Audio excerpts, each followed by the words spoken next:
I cast Fireball! So this would be the time for you guys to roll your reflex saves. Does a 4 succeed? I like how we all just laugh. Just out of curiosity. Did you have buildings like this where you come from? Oh, yeah. Oh, yeah.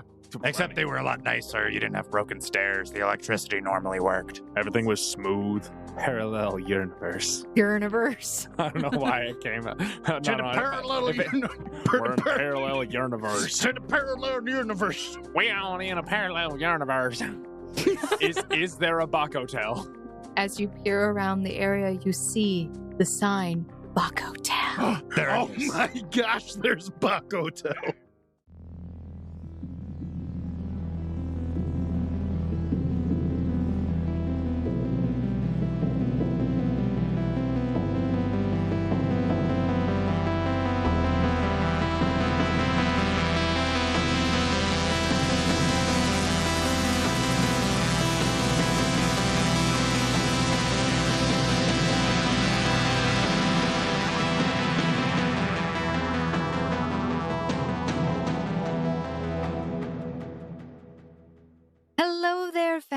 And welcome back to another episode of the Gate Chronicles. This is Season 1, Episode 32. Woo! Hello, I am your host and game master for this evening, or this episode? Yeah, that thing. This episode. My name is Emily. I'm also known as Snow, and I play Snow in the other podcasts or online odd, or at least I did play Snow. Well, you know. Que sera, I guess. Anyway, let's go around the table and introduce ourselves. Hi, I'm Quentin, the GM for who used to be Snow, but, you know, as M said, que sera. And here I play Charles Smoot, 57-year-old biology teacher, born and raised in upstate New York, currently eager to get this initiation done with. Hello, my name is Jaden, and I'll be playing Finavir of Veer, a bard and aspiring merchant, looking to become a seeker to further his own ends. Hi, my name's Andrew, and I play Alan Taylor, the man from Ohio who has thoroughly lost his grip on where we are. Hi, I'm Zach. I play Alfred Kenneth Mest. Currently wondering what was up with that weird food court. There was some strange things there. None of them quite made sense. Bach Hotel, but it's spelled weird. Don't trust the Hergus burgers. Now, just hold that thought for a second, as I'm sure you have many. Not soon after, they made their way into the ruined city in the north.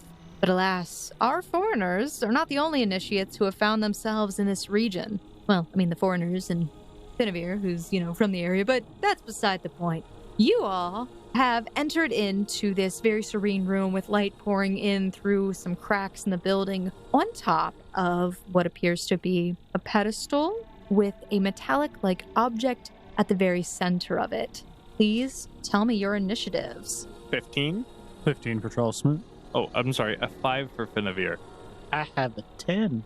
Before you see a room that you've entered into that appears to be mostly collapsed. Over to the right side, you see that there is a beam that has fallen over, and there is a lot of rubble. Your view is blocked to the rightmost side of the room, for the most part. In front of you, it appears there are two very large planters, which have some weird plants that have overgrown their pots. You guys can see up towards the northwest of the room, there appears to be what is a collapsed bit of floor where you can't see the floor there any longer. And the pedestal itself seems to be sitting out on a ledge over top of this collapsed floor. Straight ahead, there is what appears also as is a broken fountain of sorts, which is crumbled up and looks like it might be a bit of difficult terrain there. You might have to climb over, worst case scenario. Somewhat northeast, you see the three other people. Finavir, you're recognizing the one woman that had helped you earlier after you fell from the cliff. You recognize her. You believe her name was Baron Lucerne. And the moment you all make eye contact, they begin to bolt for it. And so, combat begins. Charles Smoot, you can actually see the woman that is coming up to you guys. Same with Alan Taylor. Alfred Kenneth Mest, your view of her is blocked by the beam that has fallen over. And Finavir, you don't notice her until she steps into your line of view past the beam. Okay, so Top of the round, we actually see that Farron, relatively dark skin and reddish colored hair, she appears to have a red orb in her hand of sorts. It looks like it's in a glass container. She throws it right in front of you guys. The glass shatters, and you can actually see that a small fire starts in the area right in front of you. And she says, "It is unfortunate that we have to meet again like this." And that is her turn. It is Cece's turn. She has no idea what's going on. Guys, what exactly are we doing here? Grab the thing on top of the pedestal. Grab the thing. Got it. Grab the thing. Okay, so Cece is going to start taking a run. She actually starts running to the left side of the room. Alfred Kenneth Mest, it is your turn. Wouldn't happen to have an anti-bomb, would you? Anti-bomb. Anti-bomb bomb? No anti-bomb bomb. We'll put No, that on the anti-bomb. list of things to do. I'll just run up and throw the web trap at the back group of them. Okay, so Zach, you run up over towards the leftmost planter pot and you take out the detonation web trap, whatever you want to call it at this point. Okay, then I pass that with a total 10. What do you say when you throw it? It sure seems some of us are in a sticky situation. Best, now is not the time for jokes. Morale is very important in combat. Doing so, he says his mighty quip, and you get a little bit of a laugh from Farron, who manages to essentially sidestep the webs as they shoot out. And you see like this, I can't say that, this White sticky stuff. you see as this webbing shoots out from inside this box-like shape, but you do notice the younger gentleman with the white hair does seem to get caught up in it. And that area is a little bit more difficult for them to traverse now. Alrighty, so let's continue on. Alan Taylor, it is your turn. I'm gonna make a run for it. You gonna Quint- make a run? Yeah. Quinn, would you mind putting me in the most efficiently placed 120-foot curve towards the relic?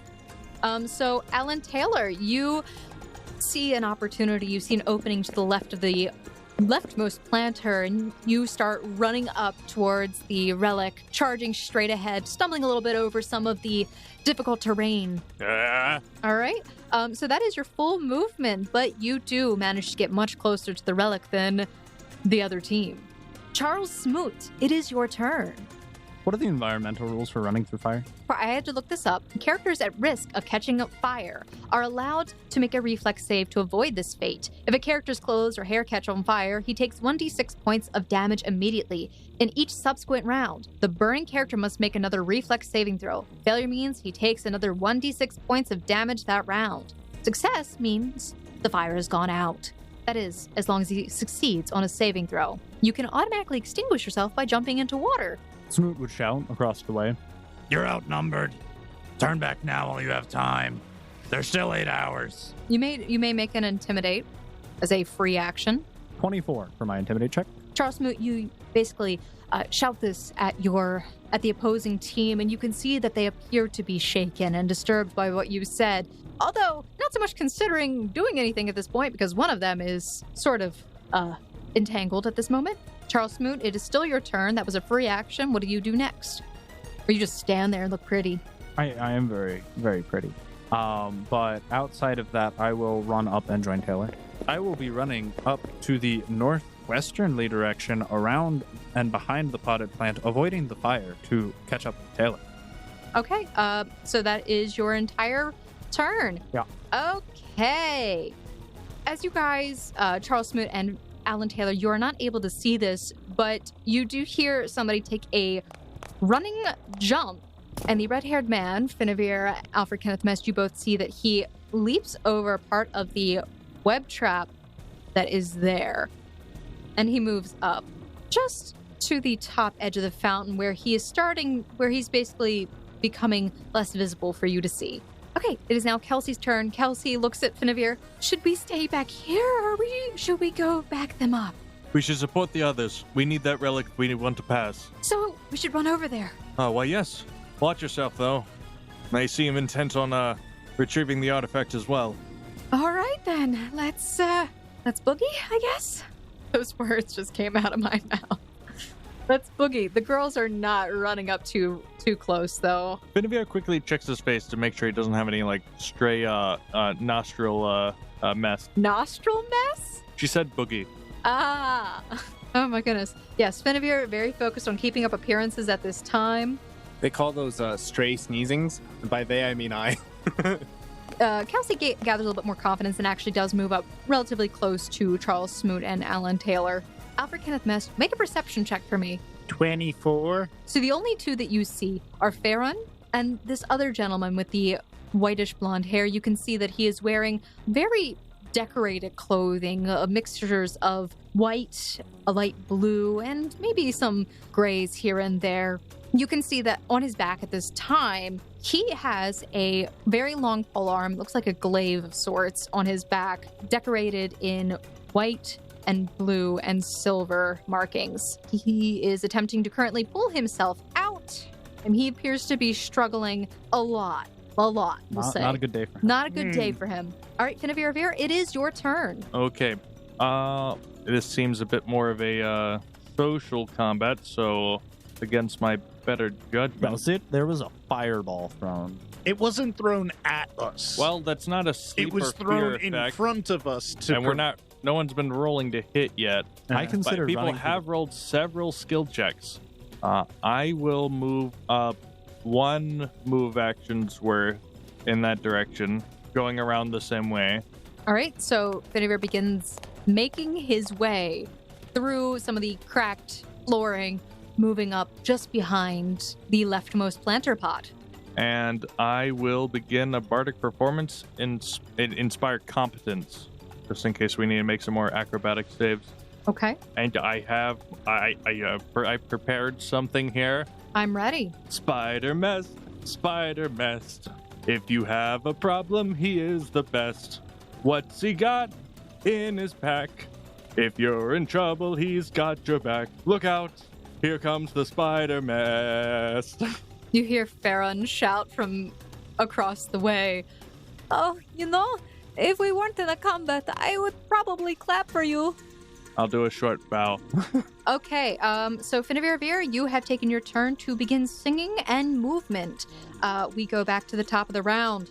As Farron, Alfred Kenneth Mest, you're able to see, and I believe Finnevier Revere, you can also see, So she actually hops into the fountain. She is actually throwing another one of those red potion vials in front of Alan Taylor. It does hit. You both take 1 point of damage, and it can't be halved because you can't take less than a point of damage. So you take 1 point of fire damage from it exploding. If you're in this round, just make a reflex to avoid catching on fire. Smoot does not succeed his reflex with an 8. Okay. 19.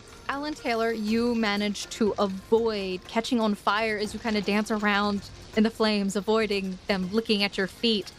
Charles Smoot, your clothes do manage to catch on fire. You take 2 points of fire damage. You are currently on fire. That's bad. That's bad. That's bad. That's bad. That's bad. Okay, I'm done. That's no bueno. Oh, sorry. I wasn't really trying to hit you directly. Okay, so aim better. Okay, got it. Aim better. That's the end of her turn. Next up is Cece's turn. Cece is just looking at the fire ahead. What do we do? Something useful. Something useful. Just keep them from getting to it until we can get to it. But you're in front of me. What? Throw rocks at them. I don't know. Shoot them. Don't shoot them. We don't want to kill them. Throwing rocks. I can do that. I guess that classifies as useful. Cece immediately picks up some of the rubble that is on the ground, and she runs up. She takes a really nice baseball throwing stance, and she throws a rock, but you see that as she throws it, this purplish kind of like hue seems to extend from her hand surrounding the rock, and it actually does pelt Farron straight in the abdomen, and she goes, oh! All right. So that is the end of Cece's turn, as she seems to have put some power behind that throw somehow. Emphasis on power. Alfred Kenneth Mest, it is your turn. I'm just gonna move around. Okay. And would you still stay to the left of the planter pot, or would you move up a little bit more? Move up, but not but to the point where I'd still have cover from the pot. So you move slightly around the planter pot, trying to keep cover just slightly behind it. You have currently partial cover from the planter pot, depending on the angle where they are for the most part. And is that the end of your turn? Yeah. All right. Okay. Alan Taylor, it is your turn. You are currently standing in the area that there is moss on the ground that has lit on fire. That is what is burning right now. You have managed to not catch on fire, finding a small area within the 5-foot square to keep away from the fire. Well, in front of you and behind you, there is some fire, and Charles Smoot's on fire. He can take care of himself. He'll be fine. What am I supposed to do? Slap him until he's not on fire? You can aid another on putting him out if you wanted to. Oh boy, I can give him a +2. I'll take care of the fire. Don't worry. I am going to sprint for the relic. Okay. So for each square that you pass through, you do need to roll a reflex to avoid catching on fire. What's your acrobatics? Could you jump over it? Do a long jump. I have a dexterity of +1 and no points in acrobatics. Well, Dan's if you, giving you a +2, so it's +3 total. but listen, if you catch on fire the first time, you don't catch on fire the next time. So if you do catch on fire, I you take don't a have to roll. maximum of 1d6 damage for running through the fire. So, okay. Yeah, it's like fighting fire with fire. So here's my thought. You either make 3 reflex saves at a DC 15, Or you jump. or you attempt to make a DC 13 acrobatics check to jump at all. So I have to roll a 10. These are possible numbers. If I fail the acrobatics check, though, By 5 or more, I believe. So you'd have to roll like a 7 or lower. You're not jumping over any ledge. The only thing is you just don't jump the full way, and then you'd have to make a reflex anyway to avoid catching on fire. I'm gonna say, yeah, there's no reason not to jump. I'm gonna try to jump. I think if you fail by 5 or more, you Might fall prone. Oh, that'd be bad. That is a 17, so it's a total of 20. absolutely. So, Alan Taylor, you take a slight step back and you prepare yourself for a long jump, and you manage to leap over the area of fire that has been created. And you hear a very frustrated Farron just kind of grunt in the background in obvious frustration. And then you also do see that to the right, there is the red-haired man. I would like to move closer to the relic.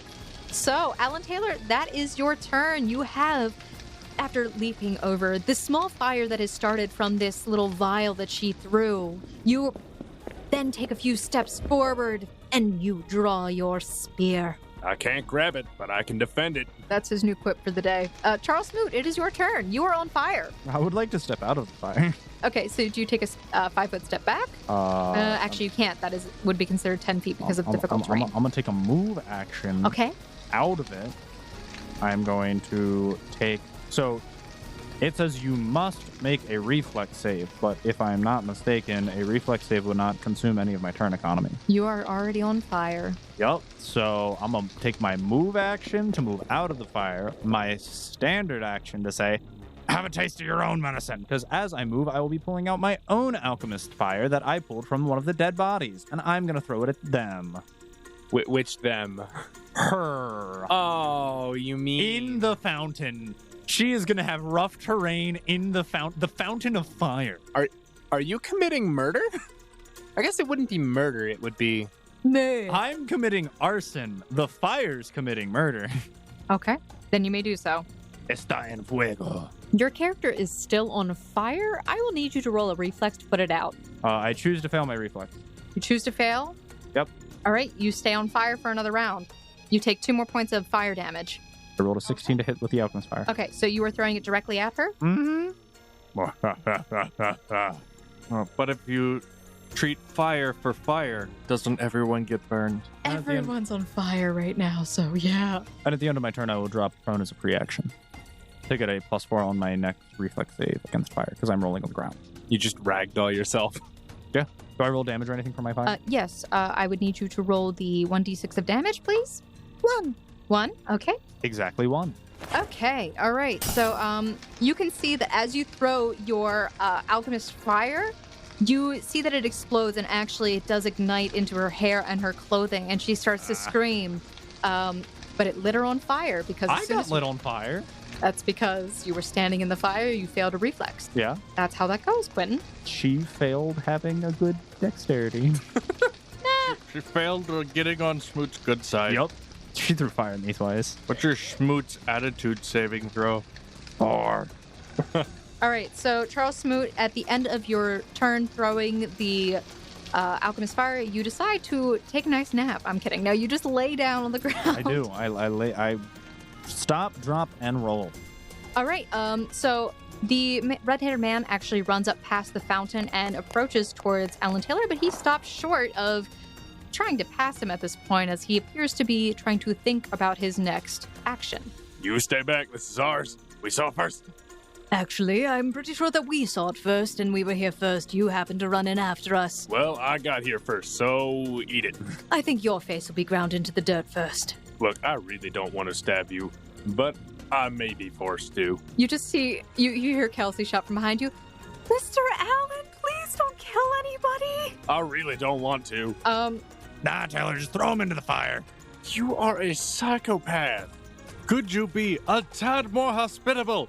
They threw fire at us. I'm not starting it. I'm continuing and spreading it. You said hospitable. I think he heard hostile. All right, Kelsey's going to take a movement and try to edge along the outskirt of the fire, moving very carefully.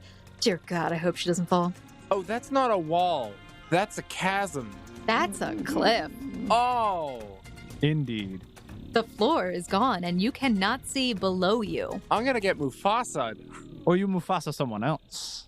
Mufasa. I'm Mufasa us both? So Kelsey edges along the side of this cliff, and she seems to be just coming towards you. Mr. Allen, don't you dare. She's moving towards you, Alan Taylor, very, very carefully. Why? It's just the circle of life.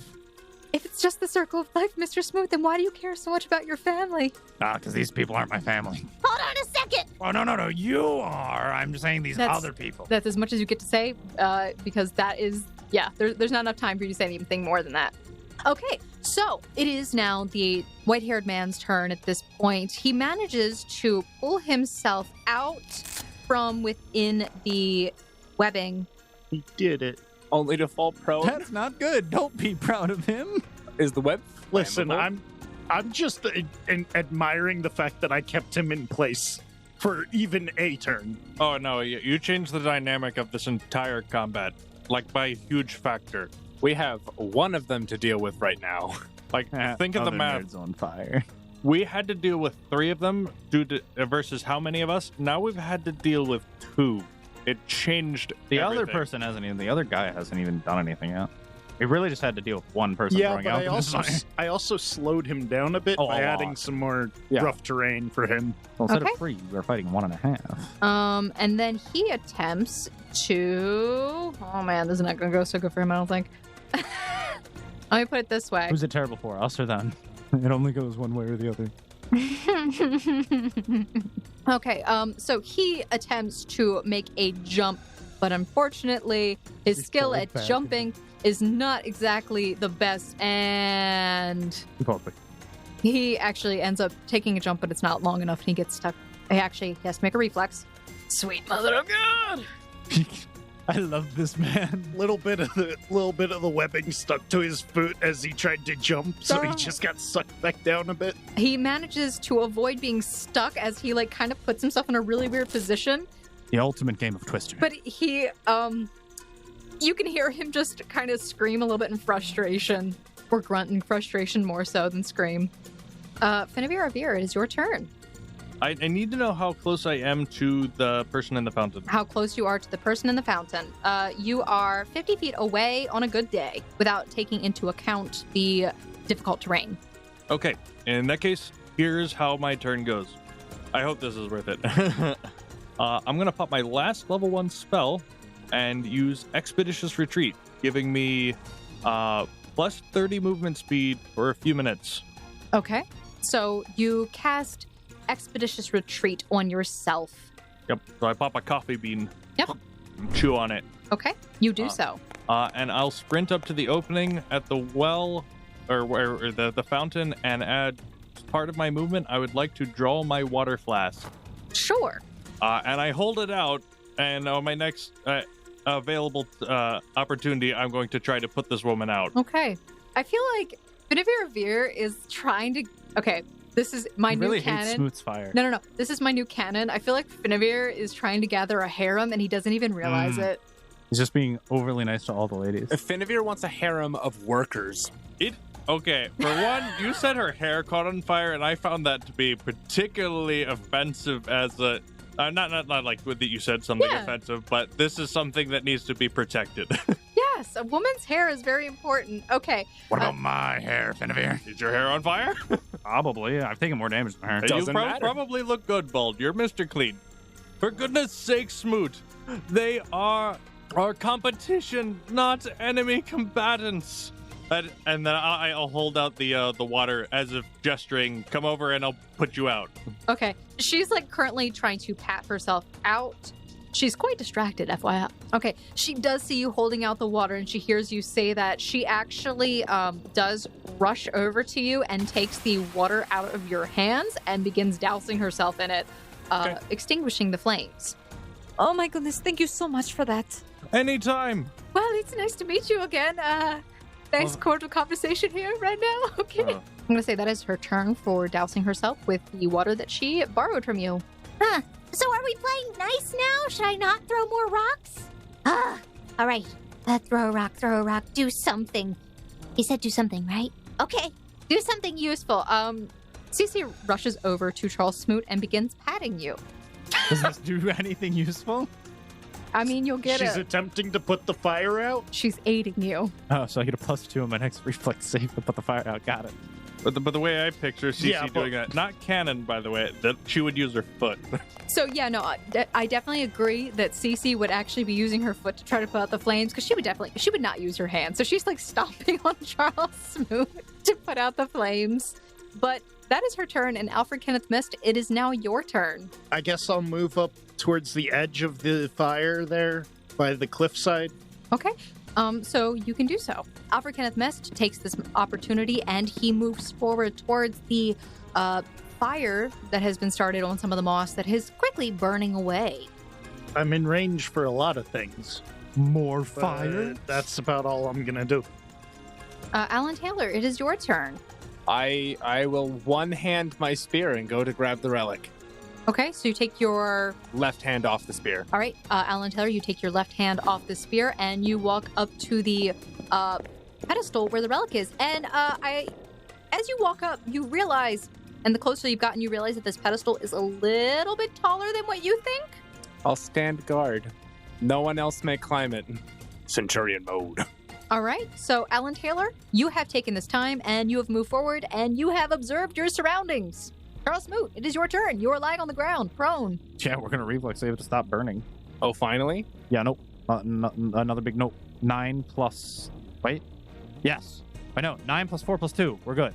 Got a 16. Cece's helping. Cece did help by kicking me She repeatedly. did something useful.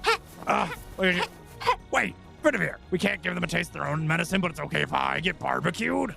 An eye for eye burns the whole world down. You're next on my list. Don't worry, Mr. Finavir. I got him. She's still stomping on you while you're on the ground. Next on your list, he should have been first. All right, I will stand up. And that is a move action. I use the rest of my turn to once again attempt to intimidate them. You don't want this to go south, everybody. Make the smart decision. You've got plenty of time. Are you trying to kill people? We are just here as part of competitions. Cool. Intimidate check of 24. Okay. So, yes, Faerun basically shouts that back at you. Very concerned about the way you're reacting to people.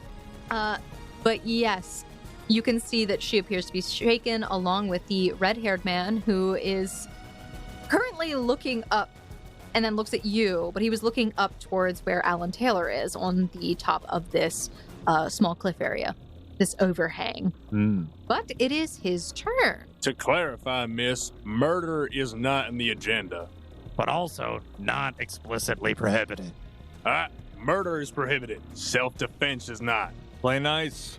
Screw it, you both feel the sensation of somebody judging you harshly. You're not sure where it's coming from, but you have a sensation. It's Snake Lady. It's your mama. It's your mama. All right, Alan Taylor. The red-haired man actually runs up, and he seems to have pulled a dagger, and he is attempting to swipe at you. Oh, Reach wait, no. spear. Oh, yeah. He gets an attack of opportunity. Yeah, he actually I just do. threatened square with a reach spear. Okay. You may try to hit with your attack of opportunity. Yay, reach weapon. 14. So, Alan Taylor, you attempt to hit him with your spear. You see that this man, who is very, he's well built, but he appears to be very dexterous, and he actually manages to sidestep your forward thrust with your spear, and he actually comes up and he hits you in the side of your thigh with his dagger. And it appears that he has actually hit you in such a way that you feel your leg buckle a little bit, and you take 9 damage. Did I get targeted striked? No, you got crit. Oh. That would do it. Ah. He smirks a little bit.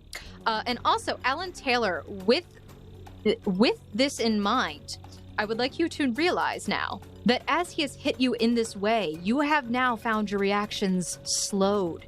You can't make attacks of opportunity for 1 round. But he smirks as he does this. Perhaps you should invest in some better armor. Oh, you done it now, son. You done cut my jeans. It is now Kelsey's turn. Kelsey sees this happen. Kelsey is actually going to move forward. You can see that as she approaches, she just shouts, just both of you stop. As she shouts this word out, you can see that the man who had pierced your side, Alan Taylor, or your leg, you can see that he kind of freezes up for a moment, and he doesn't seem to be moving at this time. All right, it is the white-haired dude's turn. He is actually going to get out because he is not being held back by them. He had succeeded, and he moves out, finally, sighing with relief.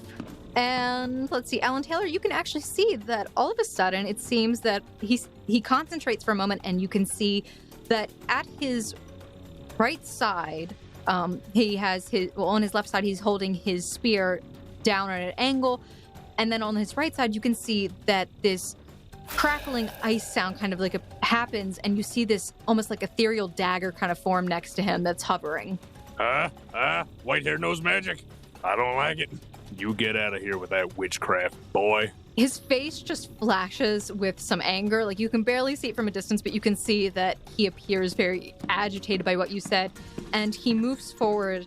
At this point, he does not take any other actions. Finnevere, it is your turn. Is anyone around me still on fire? No. Is the fire to the left still active? It is, but it looks like it is sputtering out. Run. Okay, so my base is 60 thanks to Expeditious Retreat.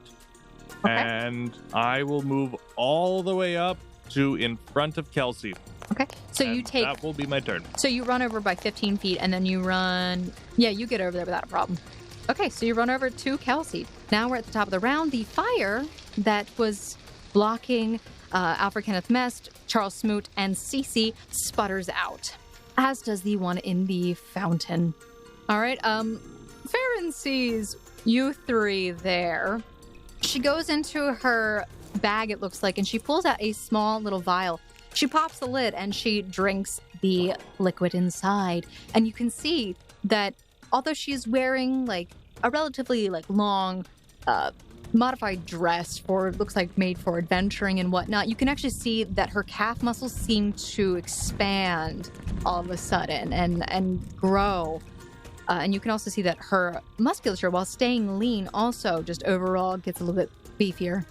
Okay, so it appears that Cece is looking around very confused. Wait, okay, so Finnevere just helped her out, and I heard a scream, and I don't know what's going on exactly, but are we friends? Throw another rock. Throw another rock? Really? Sorry about this. Okay, so Cece manages to pick up another rock, and she attempts to throw it. Charles Smoot and Alfred Kenneth Mest, you see that as Kelsey begins to throw another rock, you see that this similar, almost tether appears and attaches itself to the rock as she throws it. It does, however, fly straight towards Farron, but she appears to see it coming, and she quickly sidesteps it. Well, I threw a rock and it missed. I fired and I missed. And I fired again. So she just she gets frustrated, and she just starts to walk behind Charles Smoot towards the cliffside, and she kind of harumphs. All of you make a perception check. 21.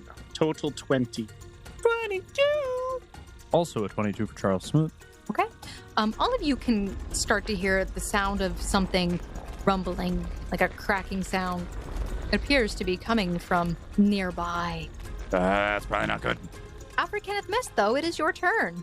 I'm going to drink the dexterity mutagen that I've been sitting on for a while. Okay. It is a standard action to pull out and drink your mutagen. Yeah. Okay, sure. So you drink your mutagen.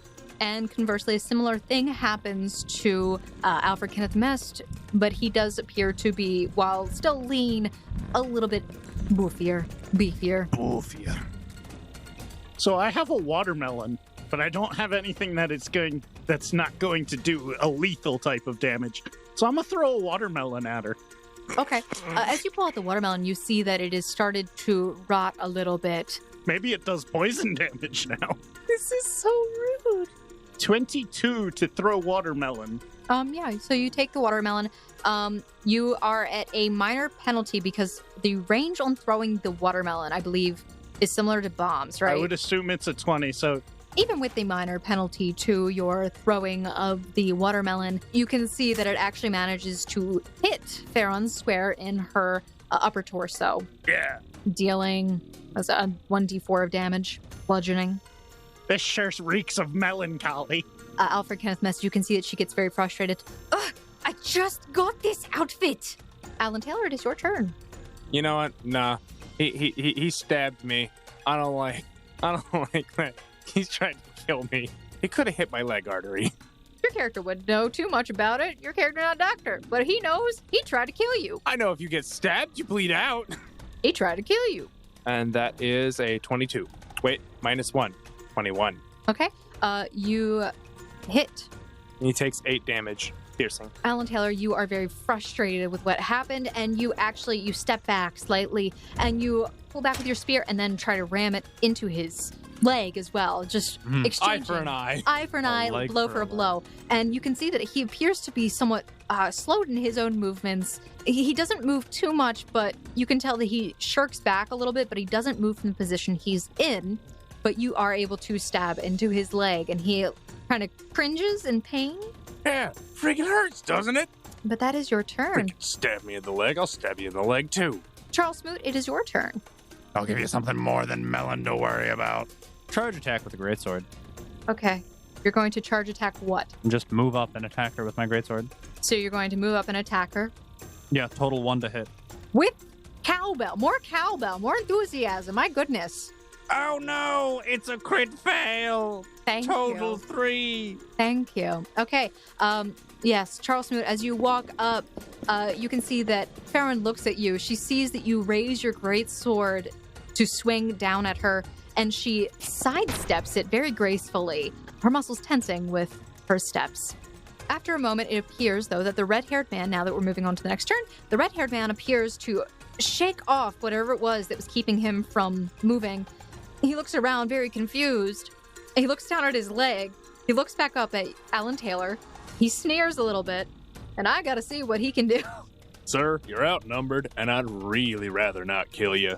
He moves around slightly to the other side of the pedestal, trying to avoid being potentially stabbed in a moment, as he sees that Alan Taylor's eyes flash with a red fury, realizing that his movements are too slow in order to try and hit him as he steps out of your reach. He jumps, but because of the injury to his leg, he actually is unable to reach the ledge, as he also can't get enough height because he hesitates too much when he jumps from pain.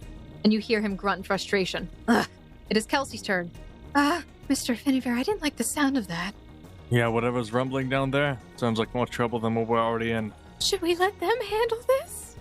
It's all right. We need a retreat. I'll get the relic. You'll get the relic? I'll wave my my glove that's been on since last episode. Oh, that's a good idea. Good idea. Okay. I'll stand here and back you up, I guess. I'll get ready to run. Okay. All right, so she is readying an action to run. Okay, the white-haired man finally gets around to moving towards the rest of the group. He just walks straight past the fountain, stepping over some of the crumbling area. He stands there with the almost that ethereal dagger kind of like floating in the air. It seems to be putting off some kind of like, not aura, but it looks like it's putting off like this sensation of like a refrigerator. So it looks like it's putting off some kind of cold air as it hovers. Spoopy. And you just hear him say, Yanral, come on. Finavir, it is your turn. I would like attempt to mage hand the relic. What is the range for Mage Hand? 30 feet plus 5 foot per caster level. Finavir, Avir, you begin to cast Mage Hand, wiggling your fingers as you do Come to Papa. with the white glove. Mm-hmm. So you attempt to lift the relic, which it does seem to lift off the pedestal, and it begins to float in the air towards you. And you manage to grab hold of it. I got it.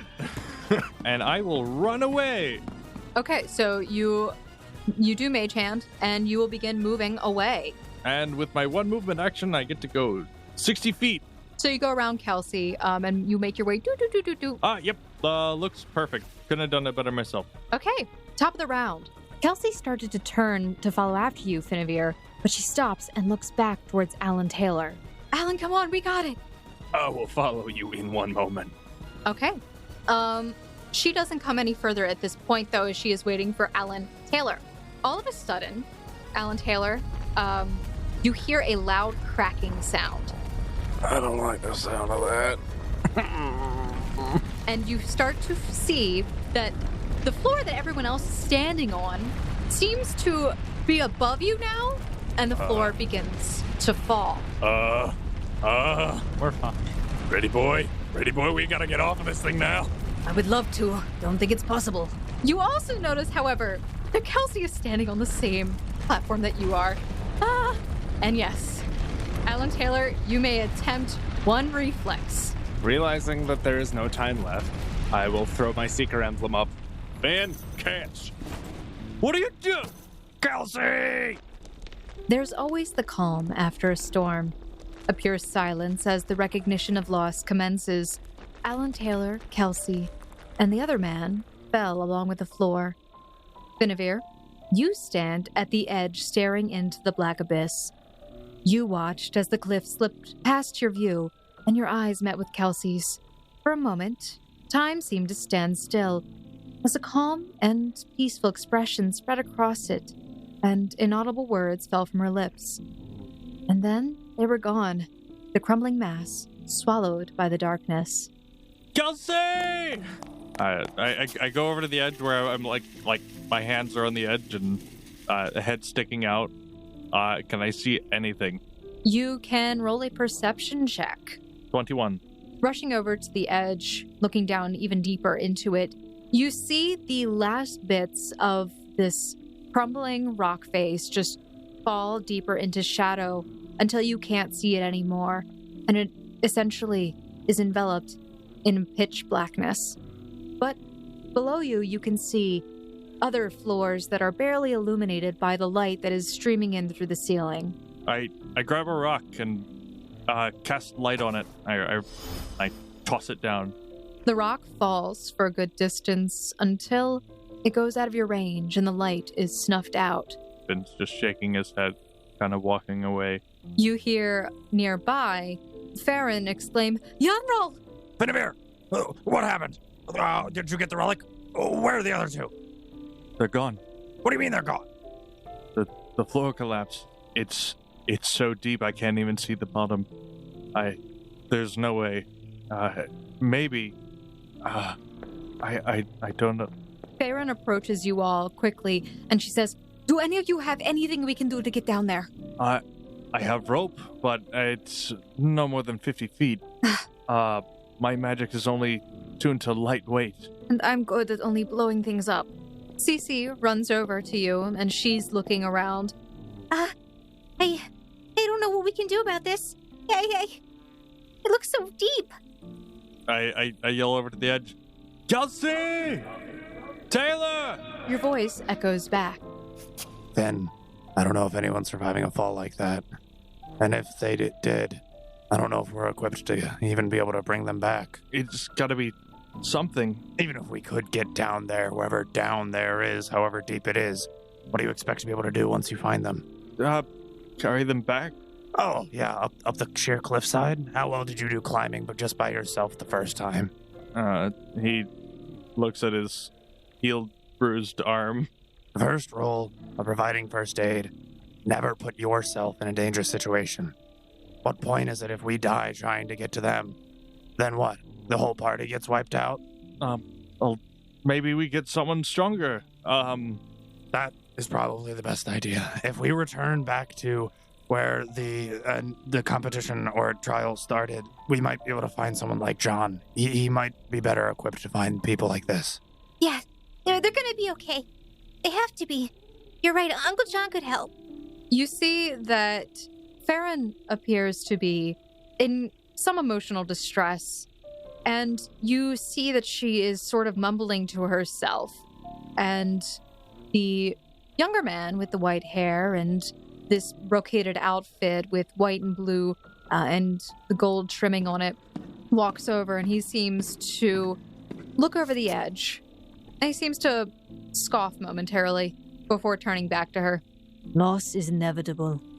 The best we can do now is to move on and pray Isos guides them. Or at the very least, get some help. I mean, not to mention the fact that if the floor caved in here, who's saying the whole building's not unstable? Unless you feel like going down with the ship, I'd recommend getting out of here. Well, if there's any chance, we need to act now. One sec, I go back to the edge again. Taylor, Kelsey! I don't know if you can hear me. We're getting help. Hold on for as long as you can. As long as you can remember. Know that we're getting help, and help will find you. There is no response, only the sound of your own voice echoing down into the deep, deep pit. Farron speaks up after a moment of silence from the group. All right, so I guess we're all going to be heading back then. What choice do you have? Look, scuffle aside, but what it's worth, I'm sorry we fought. Certainly. If they would have just turned away like I told them to, we wouldn't have gotten into this mess. Yeah, and if we would have turned away when they said we wouldn't have been into this mess either, Smoot. No, honestly, we shouldn't have gotten so greedy. We should have just turned around and went back to the gate. There's no point dwelling on it now. The only thing we can do is get moving. Every moment we waste, they could be in more danger. If we're going to go get help, I'm going to leave right now. Smoot storms off, heading back the way he came in. Smoot, you storm off? Yep. Okay.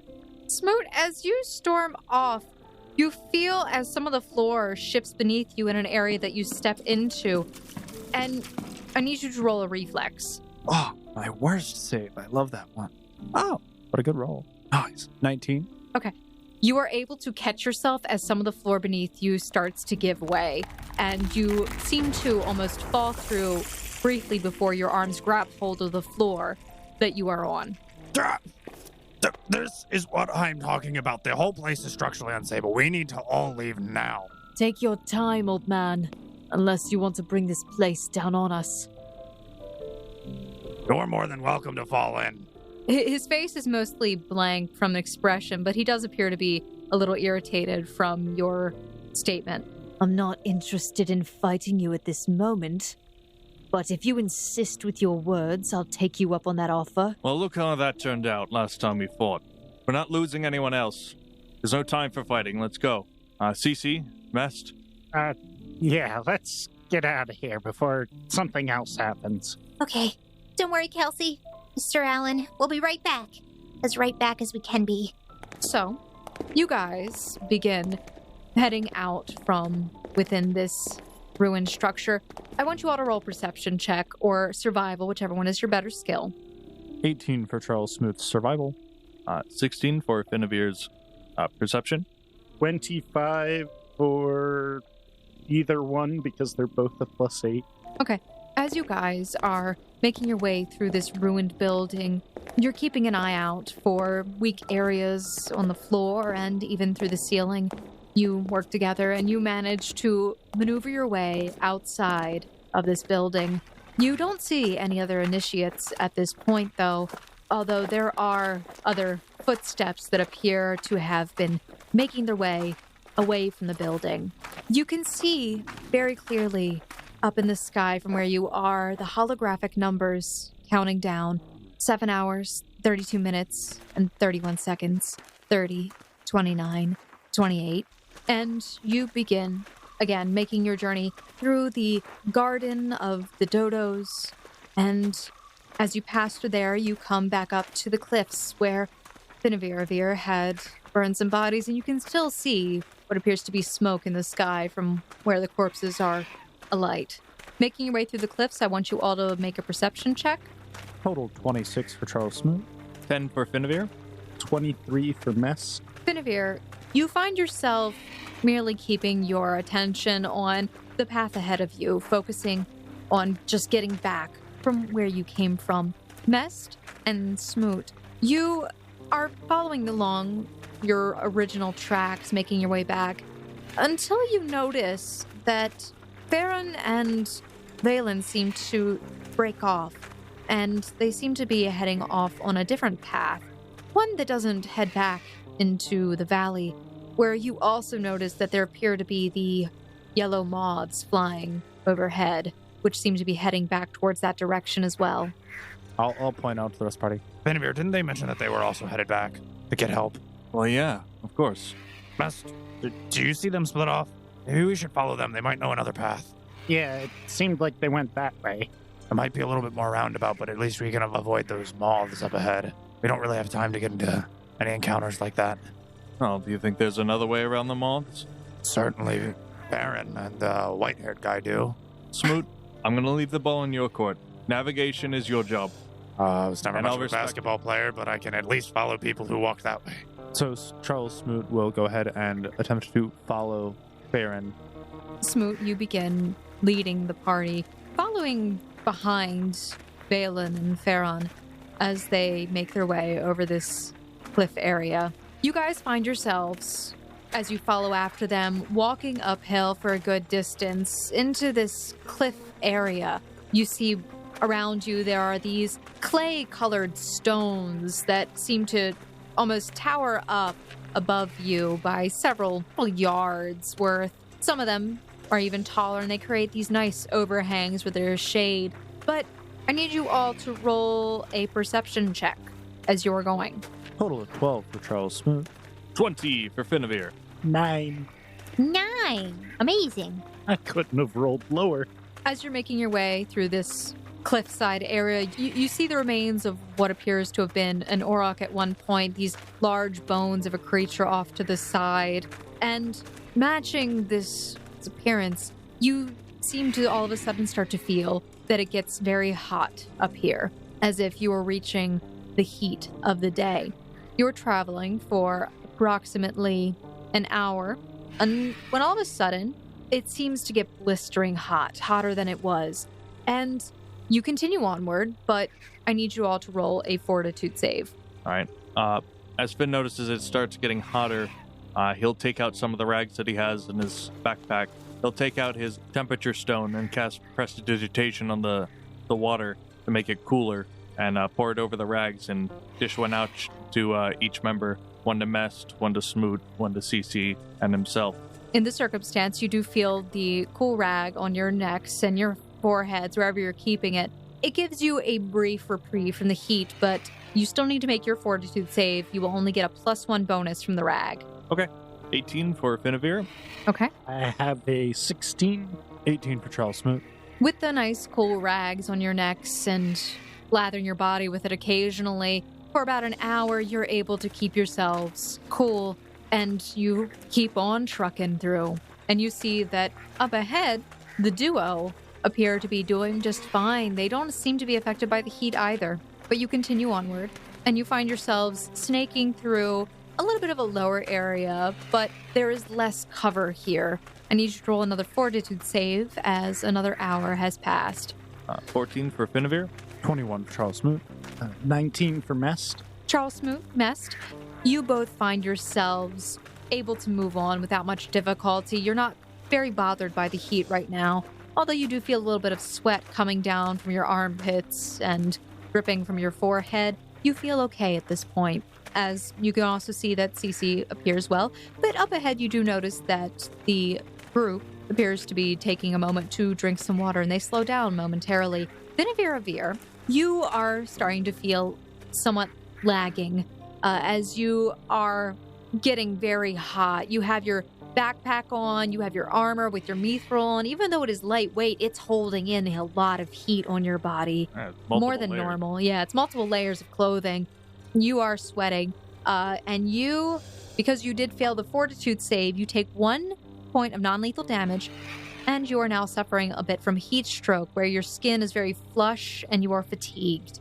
I try to drink some water to kind of give my system enough, some extra sweat, but aside from that, I try to push forward. Okay. So yes, you're at a -2 penalty to strength and dex. I believe you're not encumbered yet because you actually lightened a lot of your load. Yep, I dropped it all off before we came. Well, I kind of lagged behind a little bit, enough that I know I could run if I needed to. And I take out the carry-all. All right.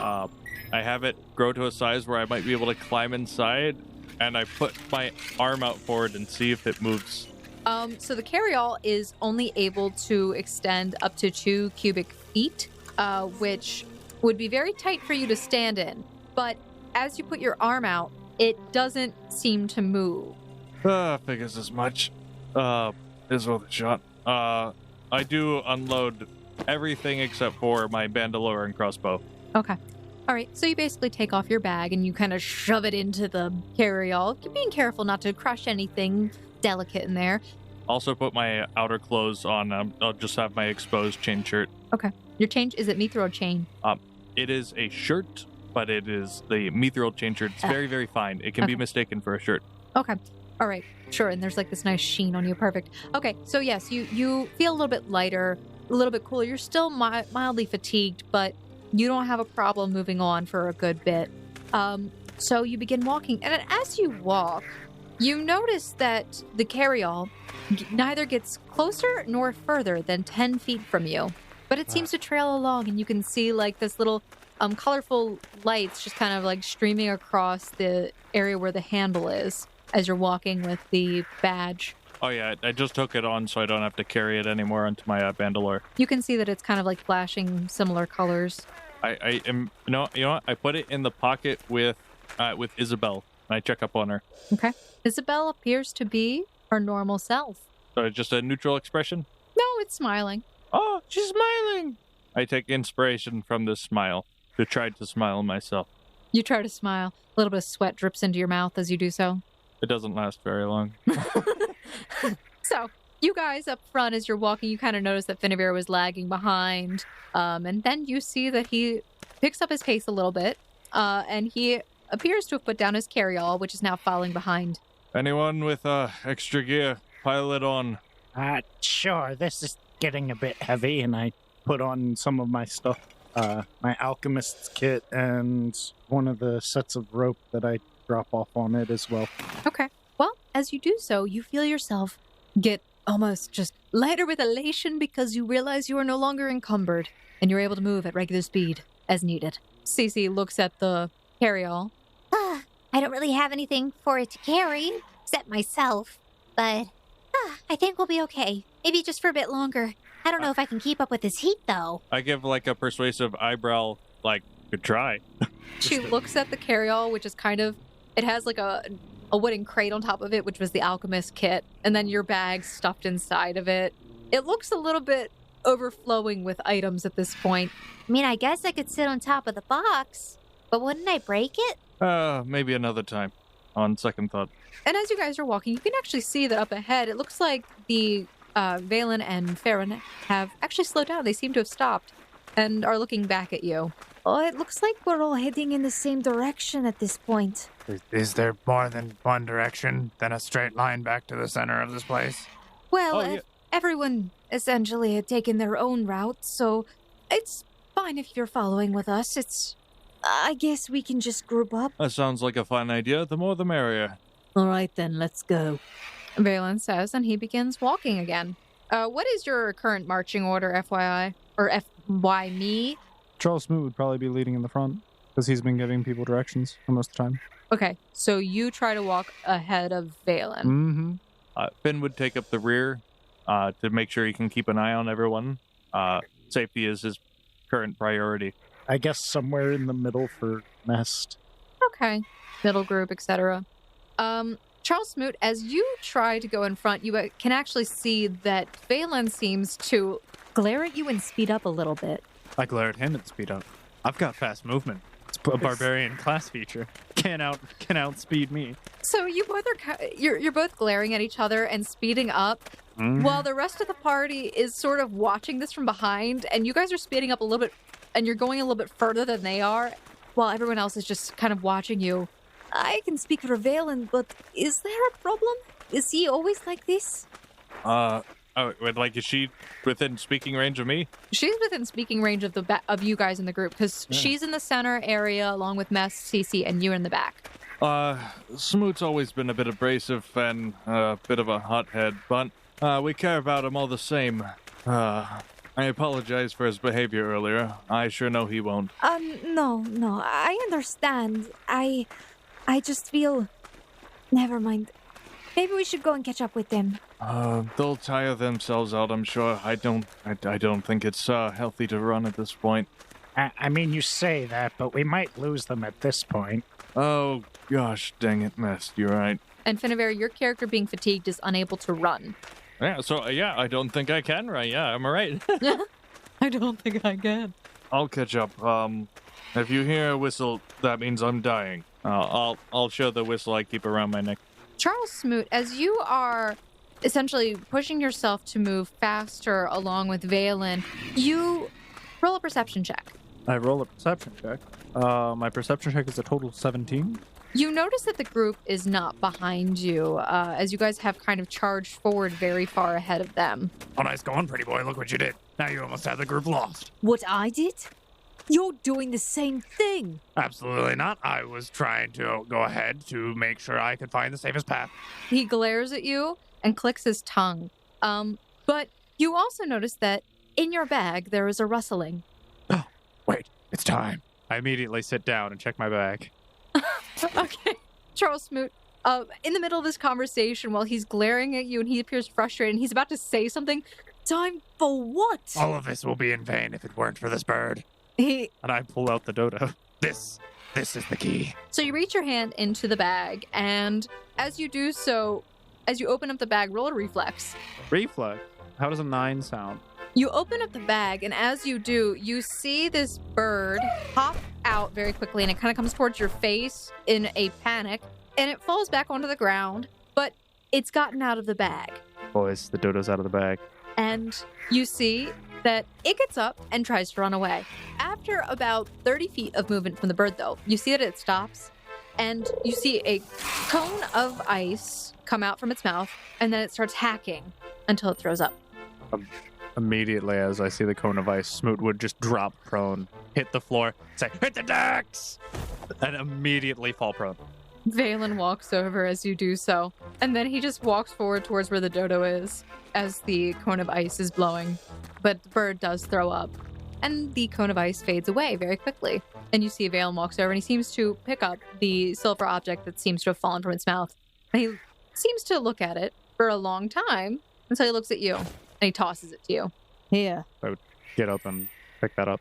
And everyone else catches up, hearing the words, "hit the deck," and seeing Smoot on the ground. Valen standing nearby, looking at him. Is there an explosive somewhere? It could have killed us. It could have killed us all. You don't know what that thing's capable of. Alfred, you see as the dodo gets up and starts running towards you. Is it running towards me?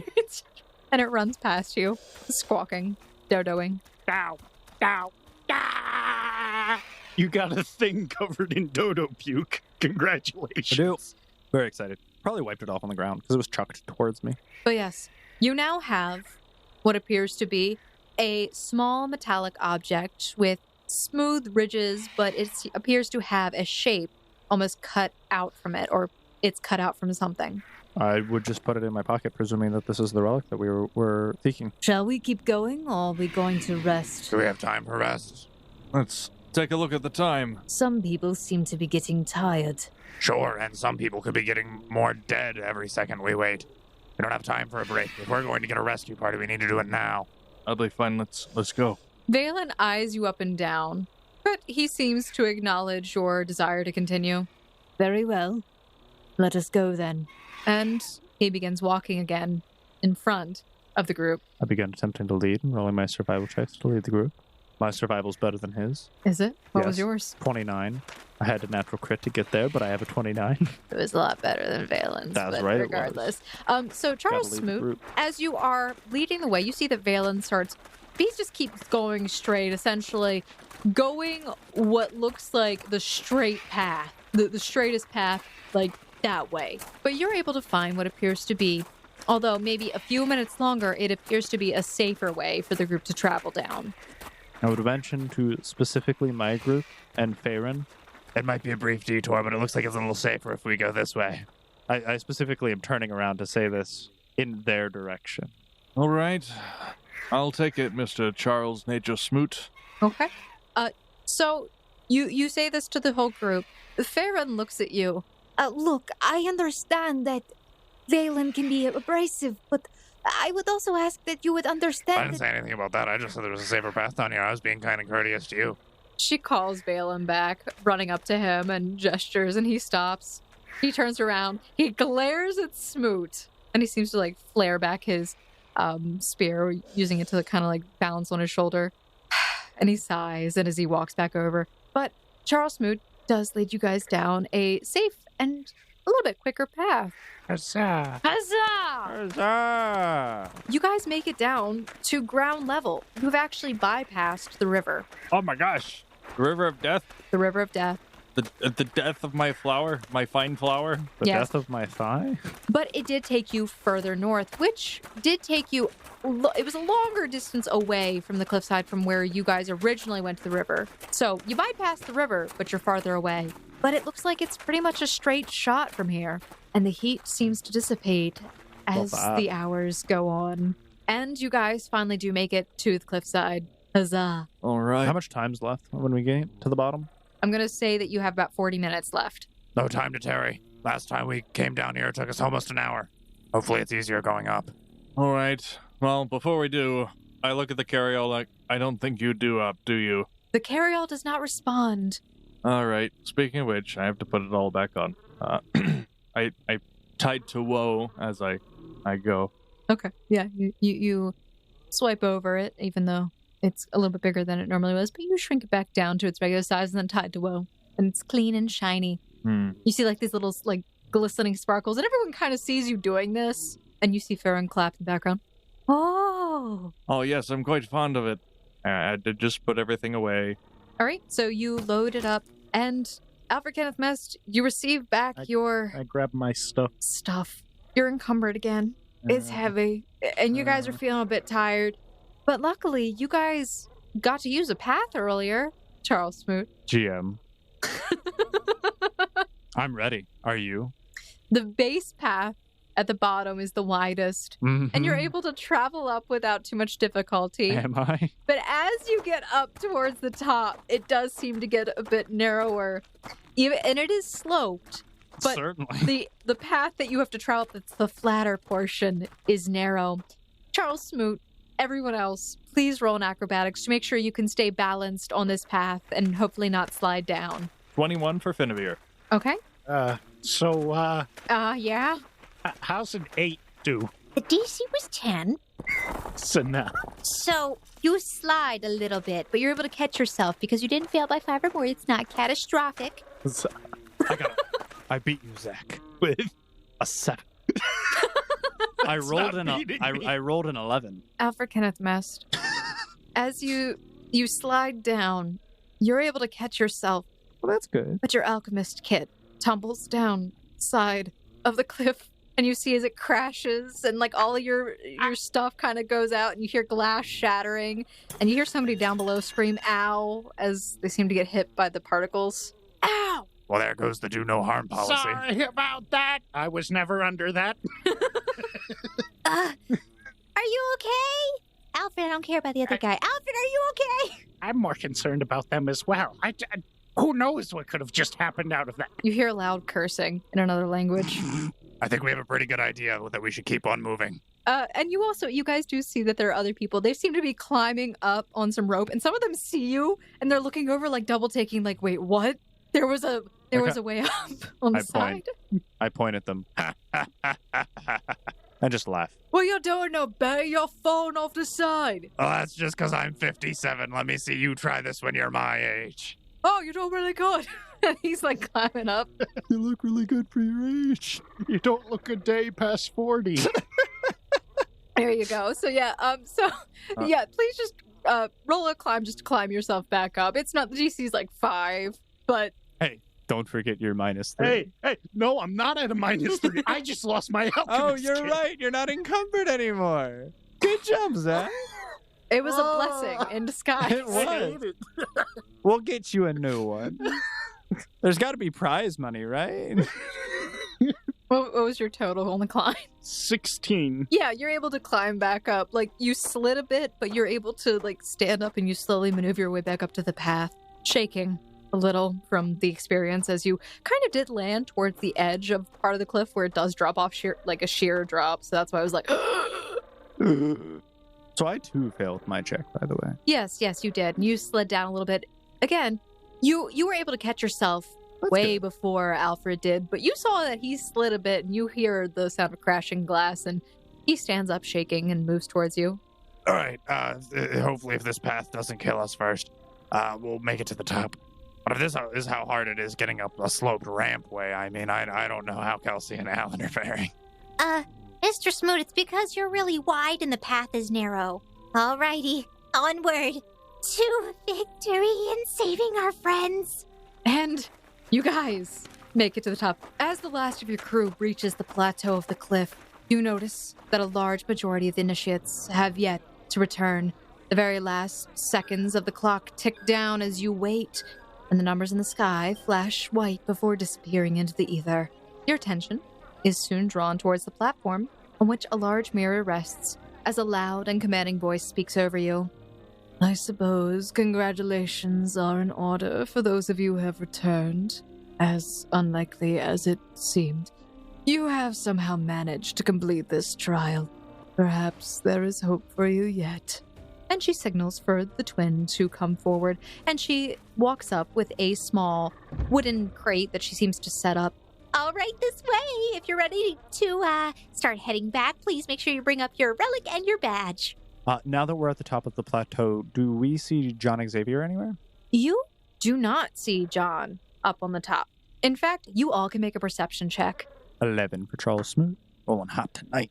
20 for Finavir. 19 for Mest. You all, as you are up at the top, you notice that both John and the other man that were there earlier are no longer up top on this plateau. And you also notice that there appear to be several large crates that have been broken open, and there's hay inside of them, but these are off to the side. But Finavir, what was your roll? I'm sorry, for Mest.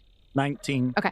Finavir and Mest, you both notice that there seem to be some very large, what appear to be prints of some kind of paw print in the dirt near those boxes. And looking at them, you think some kind of large creature must have been stored in there. Mest, I think they keep bears up here. I would watch your step. Can I knowledge nature to see the tracks and see if I can figure out what they look like? Sure. Well, you know what they look like, but you can try and identify what they look like. What they are. Identify them. Yeah. 22. You are able to recognize that these very large prints, there are a set of 4 of them, essentially, where there are 2 what appear to be large hindquarters and very small front paws. They're very widely spaced apart, as if something was moving and hopping. They look like they're from a very large rabbit. I don't think they're bears, but I don't think it's anything less concerning. Duly noted. Before we walk over there, I gather our group together, as in the royal we with the Smoot. Oh, okay. That's good. Yeah, Smoot's doing his favorite pastime, being a hobo in line. Okay, so you're a small group. So it's just you, of 3 people, Cece, and Mest who are left. I didn't think about this. Well, I thought about it a lot, but not entirely until now. Taylor tossed his badge to me as he fell. From my indication, it was that he wanted us to move forward. I don't know about Kelsey's, and I don't know if we're going to need all badges accounted for to pass. As they said that we needed a full set of everyone to pass. Where did you put Alan's badge, by the way? I would have had it in one of my Bandalore packs, and I reach in and grab it. Okay. As you reach in and grab it and you pull it out, you actually find that there seems to be something extra. And as you pull it out, you see that there are actually 2 badges. What? I guess I'm mistaken, but in our favor, we may just pass tonight yet. Benavir, totally bewildered by this. He will remember this. Oh, wow. Did you use your magic on it and you made a second one? Not to my memory. If I learn how to do that, I'll let you know. Maybe Kelsey just somehow threw it at you and you happened to catch it without realizing it. Well, we have what we need, so let's turn on our relic. All right. Did anyone want to take a look at it before we turn it in? Cece looks at it. This is what it was all for? I hope this is one of the relics. Can I get a description of this? Yeah. Holding the relic in your hand, you feel the nice cool metal from it. It appears to be a sort of 3-inch long, oddly shaped piece that has somewhat jagged edges that aren't sharp. It appears to have been cut, and there are some kind of etchings or symbols that you can't really make out on it. Maybe part of a drawing or something. Well, let's go. Our group will get in line if there's a line. Yep, there is a small line. Appears that the numbers have dwindled quite a bit. A lot of the groups that you see are missing members, and a lot of the solo individuals did not return. But you're in line for a very short period of time until you get to the front. Hello, welcome back. How are you doing? Could be better. We lost a few out there. Oh, I'm so sorry about that. Everyone loses a few in the first, year or so. Is there any way that we could get someone to come after them? I don't know if this place is private or how this works. It's our first time here. John and Absol have gone out already on their rescue missions. Don't they need to know where people are, or? We have eyes in the sky. Oh, well, I'll take your word on that. Thank you so much. And I'm gonna just kind of jump. Nora? Yes, of course, I am Nora. Good job. Everyone seems to get that wrong. I legit don't remember the difference or anything like that. Oh, yeah, which is the hair parted? I need to know. It's on the right. Certainly is Nora. Because it was Nora and Zora. They could mix it up just to trick us. Oh, they would be evil. If I was them, I would. Evil. All right. So I hand off. Do I just show them the badges, or do I give them to her? She snatches them from your hand as you hold them out. Okay. 1, 2, 3, and I need yours. Yep. Thank There you you, go. sir. And yes, for you, young lady. Perfect. Alrighty, let's see. We have all 5 of them. Perfect. And where is your relic? Right here. Thank you. She takes that right from your hand. Perfect. Alrighty, so we'll be tallying the scores based on what we saw today. So, good luck. I didn't know there was scores. She points to the sky. Are there scores? There are no scores. Finavir, they said something about better placement for more relics, remember? Alrighty. Well, continue onward. They'll be opening up the gate soon that you can head back. Quick question. Will we get any kind of notification if you can find our friends, or? She thinks for a moment. I believe that any notification that we have will come tomorrow morning after they have scoured every location of this place. But All unfortunately, we won't have any news until at least tomorrow morning. But of course, you'll be welcome to stay at the keep for the night, since it is relatively late there. We'll be finishing up with the ceremony later in the evening, so you can head back and take a nice long bath for about an hour, and then we'll be going into the ceremony. All right, then. Thank you. Of course. We have to get things done very quickly around here, Chop, chop, chop. We lose so many members very, very often. Oh, good to know. Benavir evaluating his life choices. So you hand in all of your stuff and you are shooed away, and the line continues. Although it looks like the numbers are dwindling down, and there are only a few members left who have to turn things in, namely Charles Smoot. And it appears that Farron and Valen are left as well. I'm in line. Tell me when I get there, I guess. Charles Smoot, you see that Finavir and the other group, Finavir and Mest, have finished up. Farron and Valen are right ahead of you, and you see that this young twin of the Nora brand is up there, and it appears that she receives 3 relics from Valen, which she expresses, Oh my, we have a high contender this year. Very exciting. How wonderful. You'll probably rank very high. and he grunts and moves on, followed along by Farron. And Charles Smoot, you come up to the front. Hello, welcome. We're so glad to have you back. Glad you made it in one piece, Mr. Solo Initiate. Likewise. Happy to be here. I just tossed the relic and my badge on the table. All right, looks like everything is in order. We'll be letting you know your rank as soon as the ceremony begins. Actually, no, after the ceremony, I believe. Perhaps tomorrow morning. I'll have to double check. Okay. I walk off towards the direction of Valen, and I go to punch him in the face. Okay. So you walk over and you are going to roll to hit. Does a 18 hit? Yes. Roll damage. 7 damage. Okay.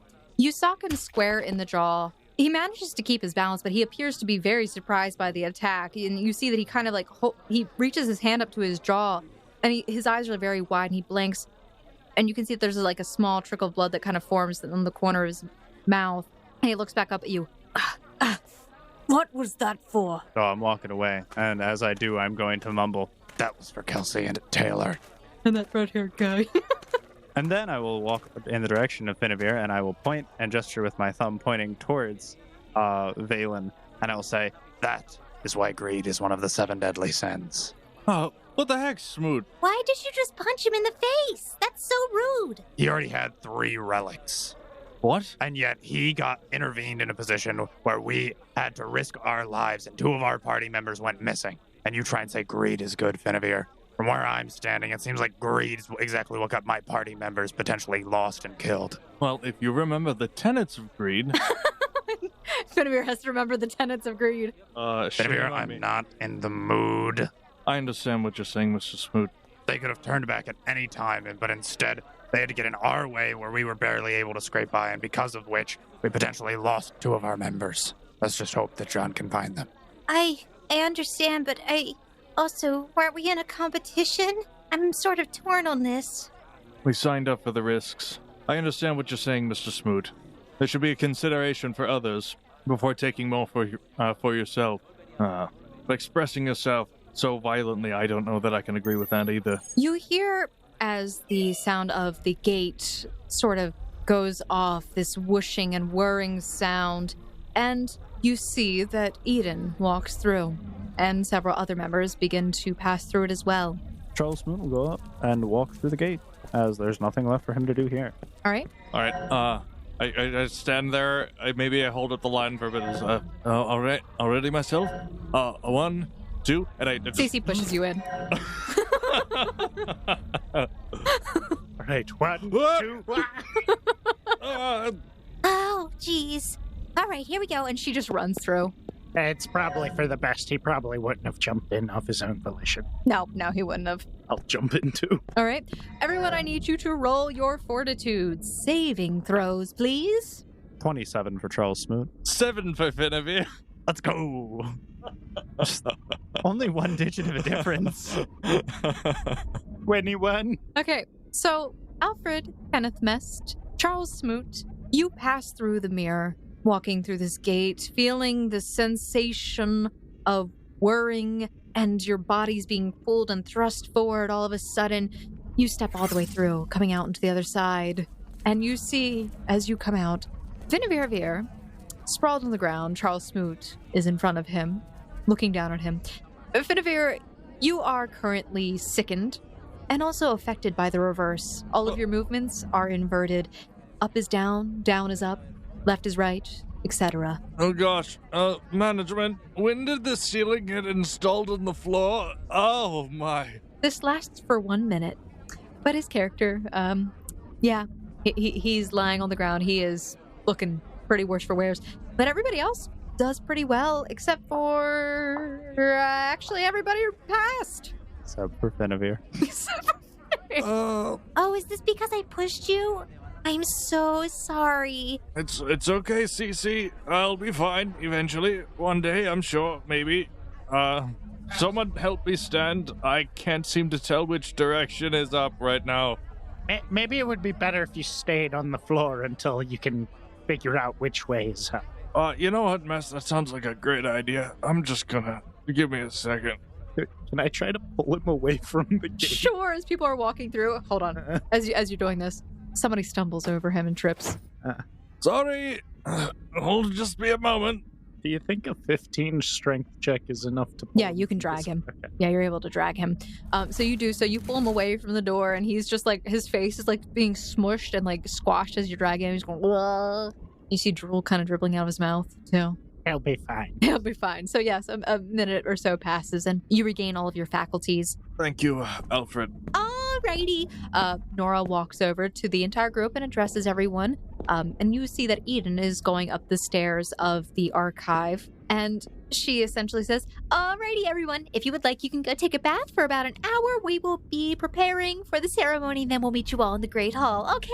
Alright. So we'll see you then. Goodbye. she runs up the stairs. So it's what, like 10 p.m.? Yeah. Cool. Fun time. Yeah. You got up at the crack of dawn. You were here like all day. You're so tired. A bath sounds nice. I'll make my way to the bath if I can survive the stairs. I remember there were some stairs. There are 10 minutes worth of stairs. Alright, Mr. Finnever. I'll support you from behind if you need it. Thank you, CC. Just try not to fall on us. Or fart. I'm just glad the ground is on the ground again. So you guys begin making your way up the stairs. And you see, as you're going up, a lot of the people in the white coats are watching and waving as you go up. Some of them are giving you a thumbs up, like, congratulations. And other ones are just minding their own business, going around, carrying relics. So you guys make your way up the stairs. 10 minutes go by. You are very tired. And you see that a number of the initiates who are somewhat dragging their feet begin heading down one of the halls to the left and go past the Great Hall, down another long hallway. Do you follow them? Did we already find the baths? No. Oh, then You I'll have follow never them. been there. Where did Nora say that the ceremony would be held? She said in the Great Hall. Is that where the starting ceremony was held? Yes. Okay. So that's just in the main entrance? Yeah. Right? Okay. Yeah. I'll just, is that where we are currently? That's where they're passing through, yes. Okay. I'll just stay here. Okay. I'll find my couch. Okay. You can actually see, interestingly enough, the area has been mostly cleared of tables. You see people are sweeping. Appears that Zora is instructing somebody on moving things. Alright, that has to be moved all the way over there. And if it's in the way, we need to just throw it out. We don't need that anymore. Burn that tapestry. It looks terrible. Wow. All right, don't get on Zora's side, bad side. She will burn your tapestry. So yes, so Charles Smoot just sort of meanders off away from the crowd that is heading down the hall towards the baths. I'm going to head towards the baths area at least, because I'm hoping there's a sink at the very least. Alfred, you begin making your way down the hall with everybody else. And Finnever, do you go down to the baths? Yes, if I can find them, I would like to try to take a cold shower. Well, But Showers exist. if it's everything's warm bath, I'll take what I can get. okay.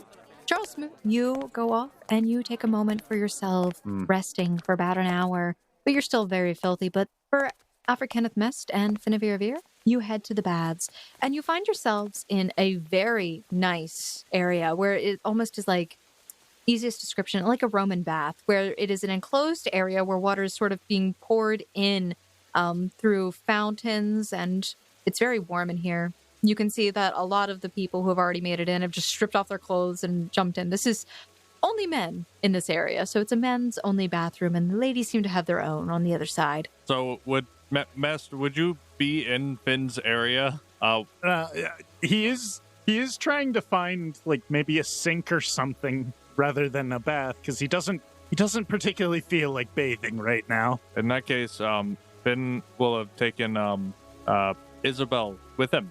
You took a lady into the men's bathroom. Her eyes are covered. I tore a small piece of rag around her eyes as a blindfold. She's smiling. I'm sure she is. She likes what she sees. She's still a She's probably older than I am. Turns out Isabel's actually only like 3 years old. Yeah, I stopped paying attention and somehow the one side is lifted. Sure, something like that could have happened. Who knows? So you have found yourself in the bath area. You actually see that Valen is making his way into one of the baths where it's like steaming, and a lot of the other people are like kind of off on their own, like in their small groups. But you see that he's off on his own. off to the side, and then there's other like small baths. There's like 4 large bath areas. There's no like individual sink, but there are like basins which look like you put water in them and you can use it to wash in. All right. Finn has some stuff he's got to get off his chest, and there's no people around. He will talk to Isabel. You know, I pictured this day many times. I never thought I'd actually go for being a seeker, but I think about it a lot growing up. When one would pass through town and ask about their adventures, I'd picture the day of crowning achievement, like opening your first business or something of the sort, making your first sale. But without everyone here, it just feels so empty. I thought this would be a greater accomplishment, and even if they do come back, I still feel like I failed them. I don't know what it's going to take to be successful. I'm determined to give it everything I got. But we'll see. At least you'll be with me. Hi, Isabel. Look at me. I could be yelling at Taylor right now, telling him all this. Forget I said anything. I have this image in my head, this little tiny ledge where you could have Isabel sitting kind of in the water, so she's kind of like resting and soaking as well. And you're just sitting on the edge yourself, also talking with her. And she's just sitting there, her eyes are covered, and she's just got that smile on her face. And she sits in her doll-like posture. She might not be good for conversation, but she's a great listener. You can make a perception check while you're kind of having this conversation at the end. Oh, natural 20. 1 sec. 26. As you finish up your conversation, your eyes sort of glance around the room. You see Alfred as he's off to the side filling a basin with water and kind of like washing himself, not in front of like everybody, but a bit more reserved, I'm assuming. It would probably be more like washing his face. Okay. So he's More like than cleaning anything. himself, like in his facial feature area, like cleaning off his beardy scruff area. Cleaning off his face, his hands, maybe up the arm a bit. Okay. So But as your eyes are scanning around the room, you catch Valen, who seems to be staring at you. No, glaring at you for some reason. And then he looks away. Okay, so if he's dropped his interest, then I can drop it as well. Can I try to sense motive? Sure. That is a natural 1 plus 4. He might have been glaring at you because he might be angry about Smoot hitting him, and maybe he's thinking about getting revenge. Who knows? It was an evil glare. I'll have to watch out for that. I get my stuff together, make sure Isabel's with me, of course, and get dressed and try to... I'll wait outside the ladies' room, try to see if I can catch Cece when she comes out. Okay. So you wait outside of the ladies' room for a while, and it seems about like 40 minutes pass and overall until she comes out, and she appears to be having a conversation with Farron, and they seem to be getting along well, although it's not really as chipper as it would normally have been. But the hour passes, and you notice that everyone has essentially regathered in the Great Hall, as it was referred to. And you can see that the area has been cleaned up, and that you see up top, there are these very nice tapestries that are now hanging down with what appears to be the emblem of the Seekers Guild. It is a black crow on a purple banner hanging down with golden tassel. Up at the top, above where the reception desk is, you see Eden, and she's sitting at a table, and off to the sides are Nora and Zora on their respective parting of their hair side. Nora on the right and Zora on the left side. Nora and Zora sort of come down and they help to organize the group into rows and sections, and they give you some brief instructions on what to do. Until, finally, Eden steps up through the balcony and looks over you all, towering over you as she does. And she begins to speak. I suppose you want me to further congratulate you. Praise your pitiful victories. Her stoic features soften into an eerie smile as she towers over you, bending strangely. We stand here in celebration while your fallen comrades begin to rot. It is as it should be. Death is a certainty that we all march towards. It is just a matter of when. Mourn them while you can. They will be forgotten. But you could yet be remembered. And in doing so, they may live on. To be a seeker is to remember that which is long gone. To dredge up the past, no matter how painful. It is knowledge above all else. Who are we? Why are we? It is the very essence of the guild. And as members, you are required to serve this essence. Remember today this oath you take. Seek truth and know. Veritatem inquiriendum es cognoscetis. She says, saluting from her chest, forming a fist over her heart. The room echoes the statement as the few remaining initiates repeat the phrase, raising their hands similarly. Do you do similar? Of course, although in my heart I have a different understanding of the interpretation, or a different interpretation of the words. Seek truth and know, yeah. Smoot isn't saying any cult-like Latin until he knows what it means. Zimbabwe spaghetti pasta. Charles Smoot, unsure of what the words she spoke meant, is hesitant to repeat the words. So we're not all like individually being paraded up on a stage. We're all just standing in a group, right? Yeah, you're standing in a group. I'm just seeing how your characters react to the situation. Yeah, he would hesitantly and warily stand there, just taking everything in. Okay. What does Mess do? How are they raising their hands exactly? They have it raised just over like- their fists. They have their fist closed, and it's raised and held over their heart. He would probably do his best to mimic that action at the very least. You see as the twins begin walking down the rows, each member momentarily bowing their heads, as a pendant is draped around their necks. And as they come to you, you see it is made of a dull gray metal, and it is shaped like a bird with its wings arced together to form a circle, its head bowed at the center. And as it is placed around your neck, you see it shine a faint red color momentarily, which then begins to fade away just as quickly. The girls finish presenting the badges to each initiate and take their seat in front of the room. Eden speaks up once again.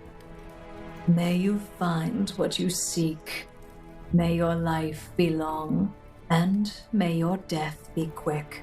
And here are your badges. Oh my gosh, it's so cool. Thank you. So you've received your badges, after which there is a short celebration. Although everyone appears tired, you see some people gathering together and hugging, and others seem to be mournful and looking at their badges as if questioning their very reason for doing this. And you all are here, but not all of you have returned. Before you leave for the evening, you are notified by the twins that there are rooms open for board for anyone who seeks to stay the evening so that they can get the quickest information regarding their missing party members, and also about the next steps in the guild. What do? Do you return back to the wagon, or do you stay the evening at the keep? Oh, no doubt we're gonna stay here. Well, Finavir says he would like to stay. Which is closer, sleeping in a bed or sleeping in front of the desk? Because last time I woke up, there was a mile-long line here. Zora looks at you. Please do not sleep in the hall. We have beds available for all. What time's the earliest that you will be out here? When the dawn cracks, I will be awake. But I will not be here until I have taken a moment for myself, of course. Smoot kind of just walks away and is currently setting his watch to try and put a timer on it. Okay.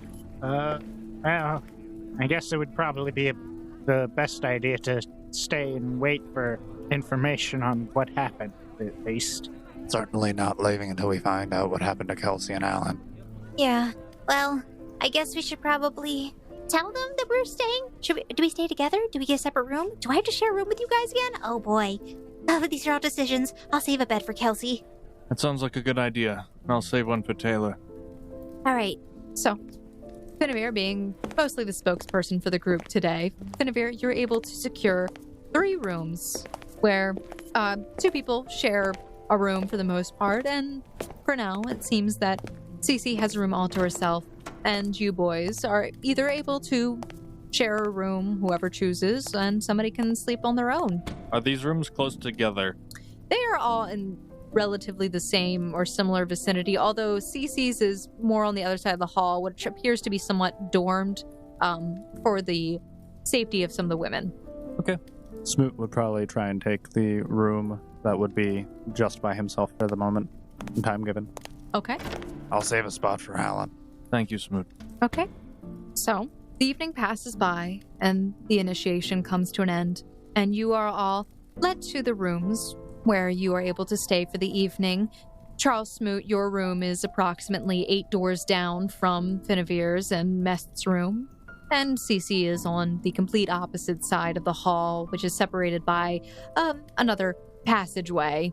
And you boys begin to settle down for the evening. And as you are settling down for the night, letting a wistful sleep pull you in, just as you're about to drift off, a sudden rapping on the door of Alfred and Finavir's room startles you both awake. What? I go to the door. Jump up to my feet. He opens the door. Okay, so you both rush over to the door, pulling it open. Both of you make a perception check. 10 for Finavir. 19 for Alfred. As you open up the door, you both notice that there is no one there, but you see that pulling it open, you see a small slip of paper that was stuck in between the door seems to fall away and fall onto the floor. And you notice the sound of footsteps moving away quickly from you guys, and it seems to disappear down the hall where you can't really see anyone. I'll pick it up and... It appears to have been folded into small sections, so you begin to unfold the paper. And as you do, you see on there, in the language of this world, the words, "They cannot be trusted, know whom you serve." And that is where we're going to end off on this week's episode of the Gate Chronicles. So, thank you, Foundlings, for listening to this week's episode of the Gate Chronicles. We hope you've been enjoying, and we hope you'll stay tuned to find out what's going on, and if Alan Taylor is okay. And Kelsey? What about the red-haired guy? I don't think anybody cares about him, but it's the normal stuff.